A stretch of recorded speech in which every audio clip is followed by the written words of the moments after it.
this episode, I answer a student's question about trust of her horse and trust of herself, and how that relates to control. So here we go, episode 83 of Ask Karen Anything, Trust. Hi, I'm Karen Rohlf, and welcome to Horse Training in Harmony. This podcast is about you making progress with your horse in a way that you both can love. It's about learning how to move and be in harmony. Because yes, you really can develop a horse to be both athletic and happy. When we show up as our best selves for our horses will show up for us. So let's get started. Every now and then I give subscribers in my video classroom a chance to ask me a question that I can answer on the podcast. So here we are. This time I chose a question from Christian about trust. And I guess let's just have a listen to her question. Hi, Karen. This is Christiana from Denmark. Something I'm wondering about myself lately quite a lot is trust versus control. My horse Chevy is a macho man, and I'm thinking a lot about when should I trust him? When should I control the situation? When should I trust myself? When should I control myself? So it will be quite interesting to hear your musings about that. Thanks for all your work. It definitely changed my horse life and also parts of my not horse life. Thanks a lot. All right. So thank you, Christiana, for your question. And let's dig in. So one thing that people may have noticed, she said in her question, she refers to her horse as a macho man. And so where that comes from is from a book by Dessa Hockley, and it's called Is Your Horse a Rock Star? And I really love this book. I recommend it to people who are in my courses. And she just has a really great way of kind of creating the archetype for your horse based on 4 qualities. So whether they tend to be more dominant versus submissive, and this is all referring to how they are in the herd. So do they tend to be a horse that pushes everybody else around or gets pushed? Where are they as far as high energy, low energy tendencies? Do they tend to be more curious or afraid? And then are they more friendly and social, or are they more of the aloof type? So the macho man is just the cute characterization of a horse who's on the dominant side of things, higher energy side of things, curious, but aloof. So I recommend that book. These types of horses have pretty strong ideas about what they like to do, and they tend to really like to do their ideas. They aren't interested in a lot of conversations, especially like fluffy conversations about what they're doing. That's the aloof part, right? So they tend to really want to have a job to do. Tell me what to do, and then I'll go do it, as long as they agree with the job. So they can tend to make, really good competitors at the thing that they like to do, because they'll tend to really go for it. They think it's entertaining and they'll put energy into it, and they're like, get out of my way, here I go. So you can use that. I mean, that's positive if there's a match. But even if what they like to do maybe isn't your main area of focus, you can still use the thing that they really love to do as a reward or as a motivator, and kind of blend it into your training sessions, to kind of get them going on your side and wanting to put the energy into what you want them to do. These horses, and again, this is all generalization, but we have to look for some sort of clues to figure our horses out, right? So this is not written in stone. It's just another tool in the toolbox of ways to look at your horse. So you want to try to find what it is that they like to do, right? So these horses tend to like to do things on their own. So a more social horse is kind of into the conversation, and that's interesting enough for them. These horses tend not to be. They want to know what to do, leave them alone. Now, I know every horse wants to be left alone when they're doing the right thing, but it's sort of beyond that. It's like for my horses, Atomic is more aloof, Ovation is more social. Now, Atomic is very friendly with me and social with me, but by nature in a herd, he tends to not be. So when I reward Ovation for doing something, it sounds a little bit more like I'm talking to a Labrador Retriever or Golden Retriever. When I want to praise Atomic, it's much more stand back and just admire his beauty from afar. All right. So these horses also, because they're curious and high energy and a little bit, on the more dominant side of things, and please, people, don't get all crazy by the word dominant and submissive. I know it's not a complete description, but let's just say the D for the dominant here just means that horse tends to push horses around more than get pushed. Okay, I'm not going to get into a whole dominant and submissive argument here, but you see where I'm going. So these horses can get super creative if what you're asking them to do isn't interesting enough for them. So I could see how it could be possible to get into like a cycle of trust or a cycle of mistrust issues with a horse like this. The horse really wants to do their thing, but maybe you're not so comfortable doing that, which makes you want to control them more, which makes them want to work even harder to get to do their thing. Okay, so maybe it's something like that. All right, so let's start digging into this idea of trust. I think it's a great question just to have an excuse to go, okay, let's talk about trust and trust issues and control. And when do we trust? When do we control? So I think it's a great topic. So thank you for the question. As usual, if you've listened to my podcast, when I start looking into something, I'll tend to Google the definition of it, because we have our ideas within the horse world, but sometimes it's good to just step out and go, what does that word even mean? So trust, one of the definitions is it's a firm belief in the reliability, truth, ability, or strength of someone or something. I think that's obviously a pretty good definition, right? So if you trust yourself, you believe that you have the ability to do something.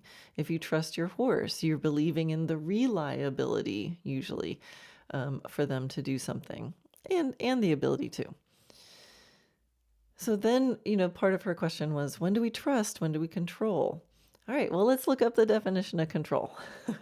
So control said it was to exercise restraining or directing influence over, to regulate, to have power over, to rule. So those are the two. So if we're thinking about when do I trust, when do I control, we're saying when do I have a firm belief and when do I decide to exercise restraint or directing influence? So what's interesting right away is, if you look at trust is the firm belief, then it's not really like, it's almost not a choice or a behavior. It's a belief. It's a thought. So you either trust your horse or yourself or you don't.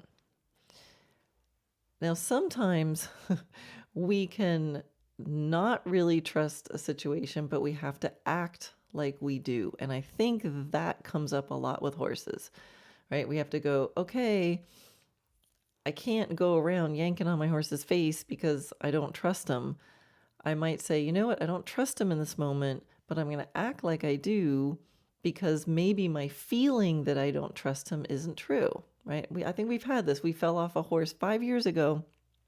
We're on a different horse now, and we can get in situations where we know we do have the ability. We know our horse is reliable, but somehow we still don't have that feeling. We don't have that feeling of the belief. And I think this comes up a lot in horses. It doesn't make sense. Mentally, we know we should be able to trust them, but in reality, we don't have that belief. So also, controlling is kind of it's it's a verb, right? We're exercising restraint. Trust is a belief. So that might be part of why it seems confusing to try to choose between the two, because they're not exactly, equal. So we're getting into like splitting hairs here and stuff. But I think it's interesting just to look at the words themselves and go, all right. So I think it's possible to not really believe, but to decide to give a horse a chance and act as if we trust them. And then I think sometimes it happens that we do trust our horse. And even though we do trust them, we're still restraining them or trying to power over them for some reason or another, whether we think that's the technique or we've been told that's the technique. So we're influencing and prioritizing control, even if we know we could trust them. And that comes back to that sort of domineering, I'm the boss, and kind of idea. So now there's an exercise that I love to do, and I have it in my Habits for Excellent Horsemanship course in Module 5. For those of you who are in there, you've probably found this one. But the idea of the exercise is where you practice alternating between 100% following your horse, acting like you're trusting him, right? So that's the embodiment of believing that your horse, everything's going to be okay, right? You just 100% follow him. And then you switch between 100% leading him. So that's how I frame the exercise. I guess you could probably say it's alternating between, embodying trust, right? I'm just going to let you do what you want. And then embodying control. We could say that. But I like the idea of following and leading. So maybe we can start to blur some of these ideas together. And, sometimes when if you're riding your horse and you're having trouble between controlling and trusting, you're probably someone who wants to trust your horse. But if you don't feel safe, you also want to control them. But you don't want to be a controlling person because you don't want to be a dominating person. So then you might not really want to control, even though sometimes you really should make sure that you could control. So sometimes just a word shift can change. Just think, can you alternate between 100% following and 100% leading? And it's in the transitioning in between where things get interesting, because you get to practice feeling the difference when you're giving up the control, right? And then when you're taking it back, you do what you want to do. Now I'll do what I want to do. And so the best way to do this exercise is in a confined area where you and your horse feel the most safe, right? So don't start this exercise in the most challenging area, but it's a great exercise to practice on the good days when you're ready to do it and you feel like you're going to be safe, so that it's not a safety exercise. It shouldn't be a scary exercise in that you think, oh my God, something bad's going to happen. But it'll be a really interesting exercise in you seeing if you can mentally, emotionally, and physically transition from I'm disappearing and just going where my horse goes and melting into him in every single way, right? Mentally, emotionally, and physically. And then when you say, oh, my turn, I'd like to go over here now, or do a yield, or whatever it is that you want to do, or where you want to go, how quickly does that transition back to the horse going, oh, okay, sure, fine. So this is an exercise you can really drop into, and it gives you lots of chances to practice going back and forth. Because I think when we think about trusting and controlling, following and leading, what often happens is that we're not really fully doing one or the other. So you're going to find in this exercise that you might say, okay, well, I'm going to like 90% follow, but I can't help myself from just like touching that rein a little bit, or leaning my body weight in a particular way, or wishing that my horse would stop doing weird little circles in the corner.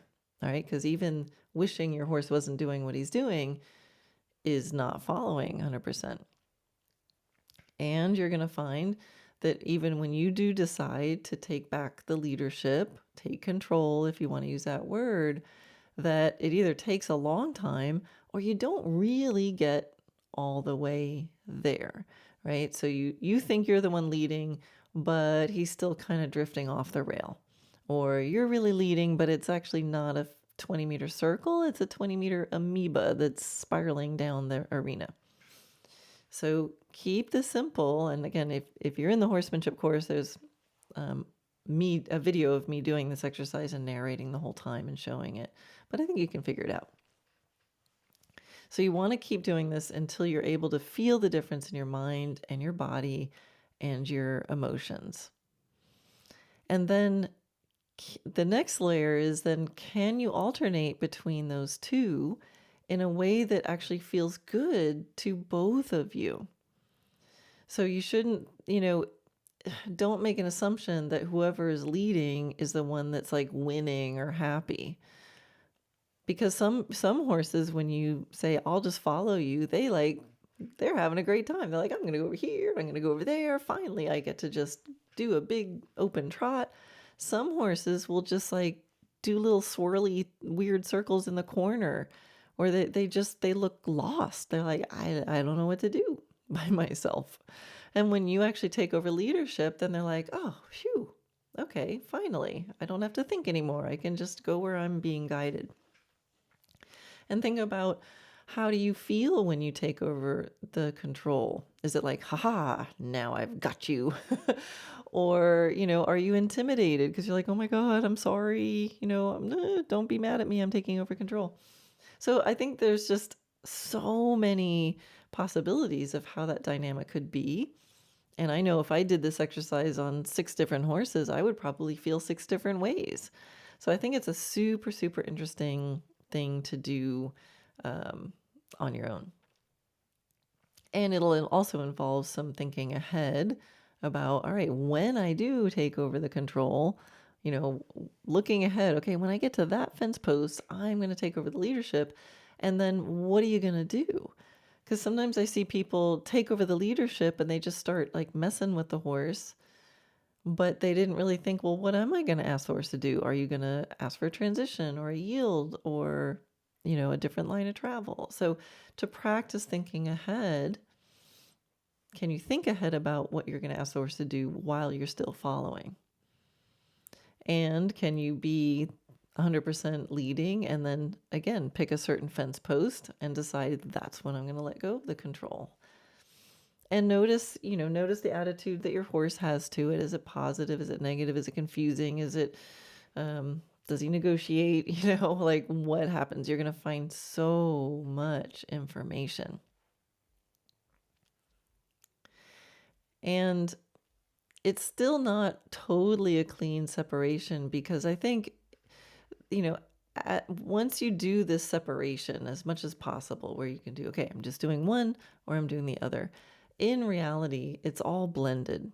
But I think that's why it can be confusing and why it's so good to separate them out. Because, even if you're the leader, even if you're, quote unquote, controlling the situation, you still need to be trusting the situation, right? Because there's a difference in how it feels to be just a leader or someone who's like, oh my gosh, I think my horse is about to like freak out and explode. Totally different feeling. So you can control, a really beautiful dressage test done well is controlled, or there's like, I'm ripping my horse's head around, I'm sticking his nose on my knee because I think I'm about to die. Like, that's control too, but it's a different kind. So having a feeling of trust when you're controlling, and then hopefully the controlling is actually just really precise communication. So there's lots of little hairs to split here in the leadership department. And when we're trusting, when we're following, we're trying to do that 100%. Part of what allows us to give and follow 100% and trust is that we know we can regain control. So there's sort of a measuring of how much potential control do I have. And I know it's so funny. I keep using, in this because it's a conversation about trust and control. I realize how little I usually use that word control. So one of the habits for excellent horsemanship is to prioritize communication, but be able to control. So control is one of those things you just want to check you could, but it's not something that I really think or talk about. It's kind of like, get that done. Okay, good. We know how to stop and steer and turn. I know I can do that. Now I'm going to focus on communication. So it's just funny as I'm talking about control. Every time I do it, I feel a little like, oh, I don't. It's not a goal of mine. I mean, it is, but in the background. All right. So when you're being the leader, it doesn't necessarily mean that you're actually controlling the situation. And when you're trusting the situation, it doesn't mean you have to be completely passive. So I love there's a proverb from, I don't know, somewhere that says, trust in God, but tie your camel, right? So the idea is that we should have faith that everything will work out, but at the same time, you do what you need to do to ensure a favorable outcome. So in real life, we're living between trust and control, between leading and following, or it's like a blended state of leading and following, right? It's a dynamic relationship and dialogue, right? So I can be leading my horse to do a canter, and then I follow my horse as he's doing the canter. I lead my horse into a shoulder in, and then I follow him as he does the shoulder in. We have to be leading and following, able to control, but able to allow at the same time, always. So this dynamic relationship, this dialogue, it's a relationship with communication, to be able to control, but sometimes choose not to, and then to control in a way that it actually feels just like a precise dance. So in the end, it's not all or nothing. And I think that blending also can be interesting. So if you think about riding with no reins versus doing dressage, and so this is something that we do a lot in Dressage Naturally land, because being able to ride with no reins is, I think, an important skill, and it's one of every one of my horses grows up starting to be ridden with no reins first, and then to be able to use the reins as part of a precise communication and connection with dressage. And a lot of times when people think about, okay, sometimes I ride with no reins and sometimes I do dressage, what ends up happening is they ride with no reins and let the horse do whatever the horse wants. And then when they ride with reins, it's like completely controlling and sort of domineering and very restricting, very controlling. And so one of the other ways that in the Dressage Naturally exercises is to try to blend those two things. Just like we talked about just following and just leading, you can play around with riding with no reins or riding connected in a posture, and how do you blend those? So kind of similar idea. So you can be precise about the posture and the connection and the feeling of that circuit of energy, yet at the same time allow the horse to choose maybe the direction. And then you can let go of the reins, but be really precise about the direction. So that's another video in the classroom, and it's actually one of the, on my website, dressagenaturally.net, you'll see all over the place, there's like, get 3 free videos, so you can sign up for 3 free videos. And one of them is called Freedom Inside the Connection. So that's where I show this. And I actually do this on my horse Ovation, where I'll ride freestyle, so no reins, and I'm doing very precise lines of travel, point to point, stopping from my seat. And then when I pick up the connection, I'll be talking to him about that precise feel through the reins and engaged and that connection, but I let him choose the line of direction, which is a really interesting exercise for the rider. The horses tend to like it. But how do you separate that out? How do you say, I'm going to be really precise with the level of engagement, the connection, the alignment within the horse's body in a way? So it's not that he's falling to the side. I'm just letting his brain choose where to go. So that's another really fun one to do. And again, do this in the good moment, on the good day, with the easy horse or whatever, so that you can just really get that concept within your body. So this should not be a big argument with your horse. It should just be a really interesting process within yourself. Of course, you need to have the steps of the ability to be precise in your line of direction with no rein. So that's just something that, again, it's a real prerequisite exercise for me, a really basic exercise. If you don't know how to do that, then definitely watch that video and get some inspiration that you shouldn't need your reins for line of direction. And so one of the reasons I keep talking about this, Christiana's probably like, is this really answering my question? But as we, think about the two and we're having to make these choices, sometimes just thinking you have to go all or nothing can be scary, especially if a horse who's got a lot of ideas. So you do want to practice separating it, but just know that you can pick and choose. And sometimes with horses that can be easy to clash with, they're kind of maybe not the most, compliant all the time. They're like, but I had this idea, and they want to, stick with their idea a little bit. If you get too dictatorial and you're too controlling, they can sometimes fight more. So you've got to kind of wiggle things a little bit and look for all the areas of freedom within there's a few things that you're like, we need this and this and this. And then within that, you have a lot of freedom. So I think that is going to be one of the techniques that might help you, that it doesn't have to be a choice between total control and total trust. It's actually more blended. Okay, so now let's look even closer about what we might need to do in order to trust our horse. Because there's some realities there, right? So there's reasons why we might not feel comfortable totally trusting our horse. Now, in the video classroom again, there is a video, December 2016, and it's called 3 Questions for Staying Relaxed on a Green Horse.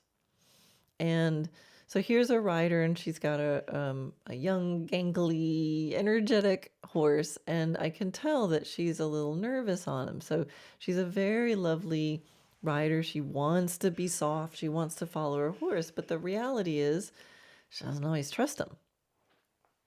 So I work through this lesson with her, and I think this could be super, super helpful for anybody who's wondering about this trust, control, allow, follow, lead idea. And what I do with her is we have a little conversation, and I help her to get really precise about exactly what she's not trusting. So instead of just saying, I don't trust this horse, or I don't trust this situation, like that's not going to be enough. So if you feel moments where you don't trust your horse, see how precise you can get.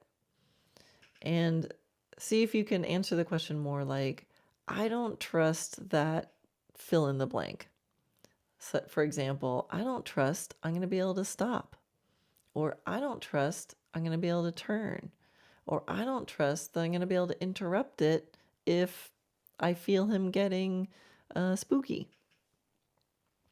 And so when you fill in that blank, it's going to give you some clues about how to address the situation and start to create a more trusting situation, right?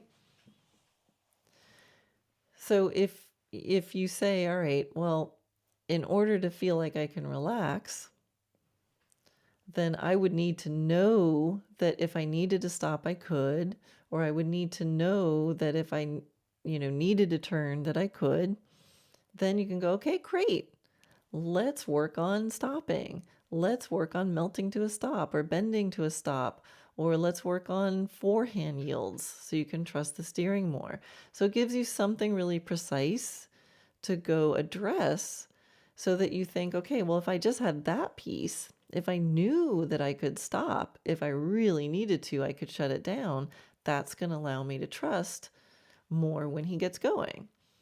Like, let's say you're riding and you have a really big moving horse, and that's just how the horse moves, but you're not comfortable with it yet.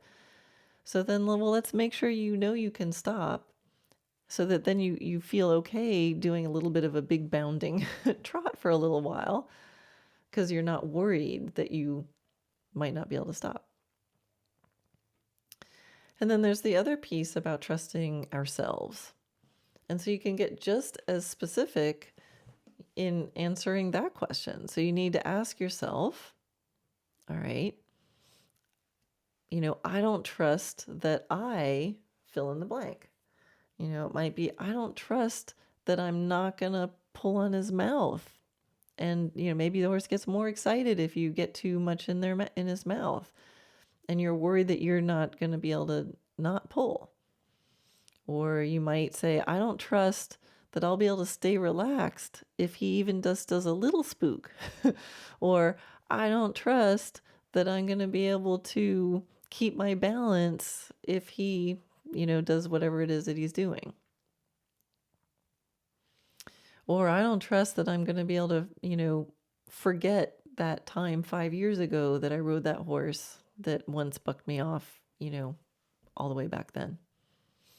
So I don't trust that I'm going to be able to keep my focus or whatever that is. I don't trust that I'm not going to be able to keep myself from getting frustrated or mad at him or whatever it is. And so again, how you fill in that blank for yourself is now going to give you clues as how to address the situation. Right? If you say, "Oh, I don't trust that I'm going to be able to not pull in his mouth." It's like, "Okay, great. Let's do exercises for that. That's our homework."